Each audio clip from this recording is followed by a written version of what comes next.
the Amazon empire, the Apple's ecosystem, the oil giants, the healthcare industry mess, and the local dealer marking up your car prices.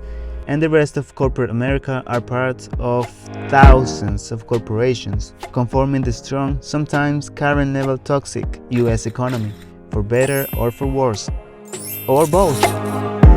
You're probably thinking, the system is just messed up, capitalism just doesn't work the way it was intended to, that there needs to be a balance between capitalism and socialism, like Norway's economy, because capitalism alone is like a poison in a toxic excess hands, very dangerous. Nicolas Maduro and Kim Jong-un systems are out of the question. Why? Well, because... So why does the strongest economy for over 130 years have a flawed economic situation? As you all know, the United States is mostly a capitalist country with bits of socialism here and there, but almost everything is controlled by the free market, which of course has advantages like a more hefty reward for innovation, therefore there is more innovation. The market has multiple choices of the same product or service, and there is more individual opportunity and incentive to work. But there is a tiny issue: greed. Greed is what allows companies to raise prices to their goods and services just because everybody is doing it, without supply and demand having a say in the matter. And some even admit it on their earnings goals, to the point of almost gloating about the pricing power they have.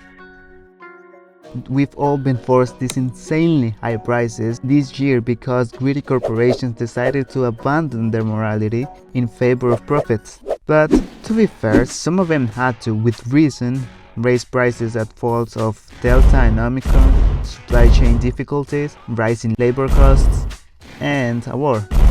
Or simply because the lack of raw and essential materials needed.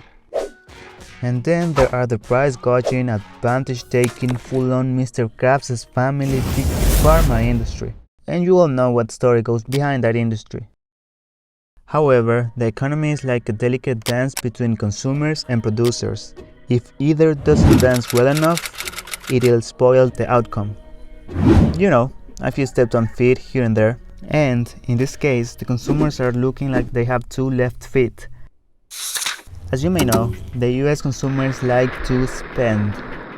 You might be thinking that that's because of the 40-year high inflation, or that there are so many necessary things like health insurance, or car payments, or housing, or even student loans needing to be paid.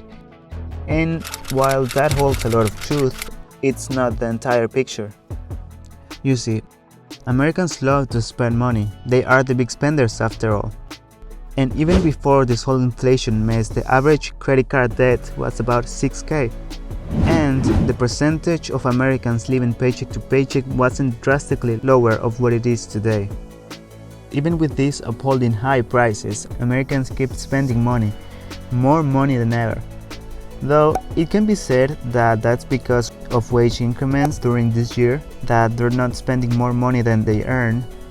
Things are just more expensive and that gives the illusion of spending more money. But still, high-income households are trading down to less expensive brands, helping discount retailers such as Walmart, Costco, Kroger, and Dollar General to typically do well in recessions, because the US consumer spending is not stopping anytime soon.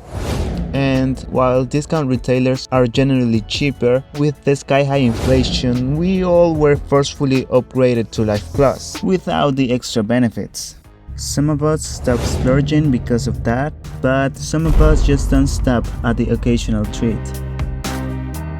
My point is, excessive spending along with greed holds a heavy weight on creating misbalance in prices across the United States of America.